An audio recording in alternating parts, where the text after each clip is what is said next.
లైటే కదా అన్ని channel work అవుతాయి ఇస్తూ ఉంటారు. ఒరిజినల్గా నేను P Damodar Reddy అడిగినండి.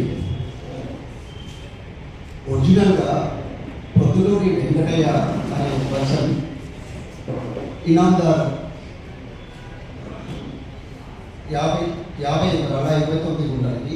Survey number 414 415 416 417 Tummaluru village Maheshwaram మండలం రంగారెడ్డి డిస్ట్రిక్ట్. ఇది ఇనాభూమి అండి. తను ఇనాందారుగా మరియు పొజిషన్ 60లో ఆ తర్వాత తన ఇద్దరు కుమారులైన పొద్దుటూరి సంగయ్య మరియు పొద్దుటూరు రాఘవులు చూడాలి పేరు తప్పుంది మార్పు తప్పుంది అంటే తప్పులేదు.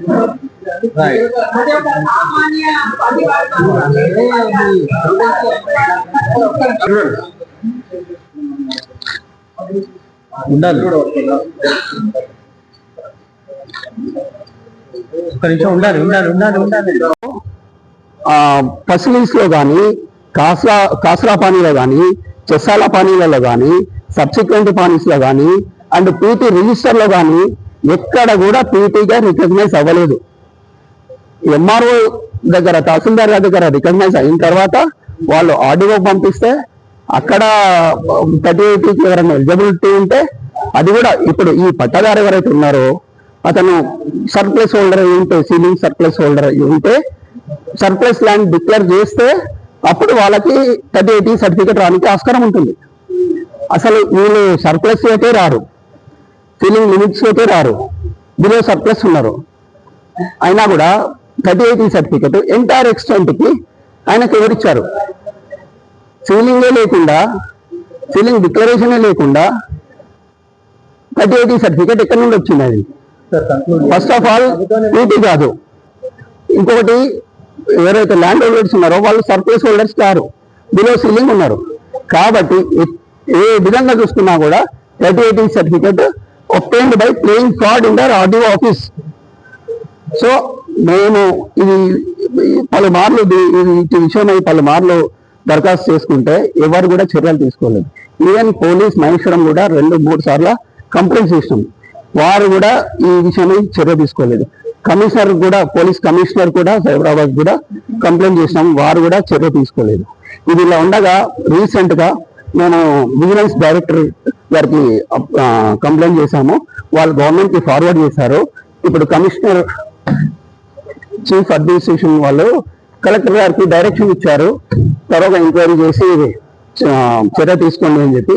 ఇప్పుడు ప్రభుత్వం కూడా గత ప్రభుత్వ హయాంలో జరిగిన ఇట్లాంటి అన్యాయాలను సీరియస్ గా తీసుకొని సీరియస్ గా ఎంక్వైరీ చేసి దోషులకు కఠిన శిక్ష వేసి న్యాయంగా ఎవరైతే భూమి ఉందో వాళ్ళకు ఇది క్లియర్ చేసి ఇవ్వగలరని చెప్పి మా మనకి. రెడ్డి అడ్వకేట్ అండి. మా క్లయింట్ అయిన పొద్దుటూరి ఉదయ్ శంకర్ గారు మరియు జయప్రకాష్ గారు, రవికుమార్ గారు అండ్ వాళ్ళ సిస్టర్, వీళ్ళ యొక్క తాతగారైన పొద్దుటూరి వెంకటయ్య గారు ఇనాందారు అండ్ పొజెసర్ ఒక 50 ఎకరాలు 29 గుంటలకండి. సో అతను లైఫ్ టైంలో అతను కల్టివేట్ చేశాడు, అతని రికార్డులో కంటిన్యూ అయ్యాడు. అతను ఇది తుమ్మలూరు గ్రామము, సర్వే నెంబర్ 414 415 416 417 అండి.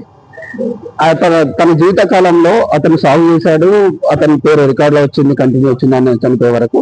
ఆయన చనిపోయిన తర్వాత ఆయన కుమారులైన పొద్దుటూరు సంగయ్య మరియు పొద్దుటూరు రాఘవులు కంటిన్యూ చేశారు, పొజిషన్ కంటిన్యూ చేశారు, రికార్డు కంటిన్యూ అయినారు. ఇది ఇలా కంటిన్యూ అవుతుండగా రాఘవులు ఎవరైతే సంగయ్య గారి తమ్ముడు ఉన్నాడో ఓఆర్సీ సర్టిఫికేట్ తీసుకున్నారు. ముందు ఒక 25 ఎకరాలు తీసుకున్నారు, సబ్సిక్వెంట్ గా మళ్ళీ ఒక 25 ఎకరాలు తీసుకున్నారు. అది ఇద్దరికి రావాల్సింది ఒకరి పేరుతోనే వచ్చింది కాబట్టి అది అడ్జస్ట్మెంట్ వాళ్ళిద్దరి మధ్యలో పార్టీషన్ విషయమై సక్సెషన్ విషయమై చిన్న డిస్ప్యూట్ ఉంది, అది పెండింగ్ లో ఉంది, అది నడుస్తూ ఉంది. ఇది ఇట్లా ఉండగా మన కరోనా మూమెంట్ లో 2021లో ఒక ఒగ్గు రామస్వామి అండ్ ఫ్యామిలీ మెంబర్స్ ఒక 38 సర్టిఫికేట్ ని క్రియేట్ చేసుకొని తీసుకెళ్లి ఎంఆర్ఓ గారి దగ్గర సెక్షన్ 40 కింద అండ్ 38 ఇంప్లిమెంటేషన్ కోసం అప్లికేషన్ చేసుకున్నారు. దాంతోపాటు రికవరీ పొజిషన్ కూడా 32 కింద అడిగారు. ఎంఆర్ఓ గారు రికార్డ్ ఎంక్వైరీ చేసి వాళ్ళ అప్లికేషన్ డిస్మిస్ చేశారు. ఇది ఇనామ్ ల్యాండ్, ఇక్కడ మీ పేరు ఎక్కడ రికార్డులో టెనెంట్గా లేదు, టెనెన్సీ అనేది దీనికి అప్లై కాదు, కాబట్టి మేము ఇది ఇంప్లిమెంట్ చేయలేము అని చెప్పి డిస్మిస్ చేసినారు. ఆ డిస్మిస్ అయిన తర్వాత ఆనరబుల్ హైకోర్టుకి వెళ్ళి మాకు అప్లికేషన్ కన్సిడర్ చేయలేదు అని చెప్పి రిట్ పిటిషన్ చేసినారు. రిట్ పిటిషన్ డిస్మిస్ అయింది. అగైన్ రిట్ అపీల్ ఫైల్ చేసినారు. రిట్ అపీల్లో in accordance with law consider the application అని చెప్పి ఆర్డర్స్ ఇచ్చారు.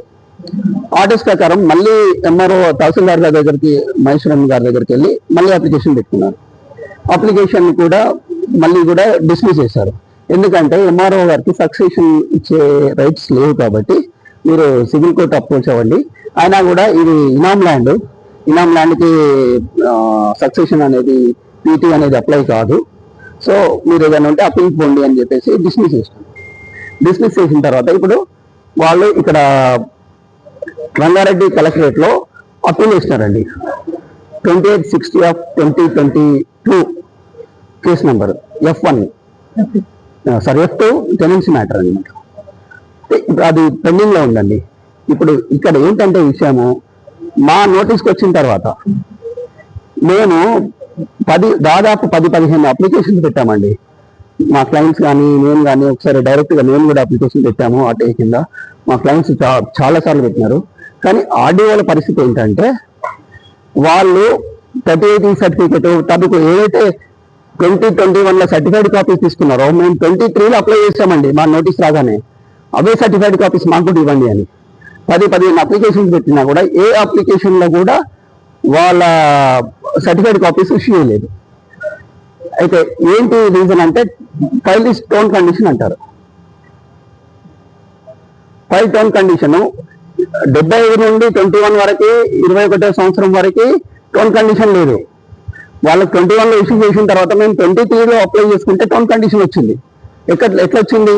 ఇన్ని డాక్యుమెంట్స్ ఇచ్చారండి వాళ్ళకి, ఇంతగానో డాక్యుమెంట్స్ ఇచ్చినారు, మాకు ఒక్క డాక్యుమెంట్ ఇవ్వడానికి టోన్ కండిషన్ అంటున్నారు. అయితే బేసిక్ థింగ్ ఏంటంటే please like and share, subscribe to BCN Telugu News.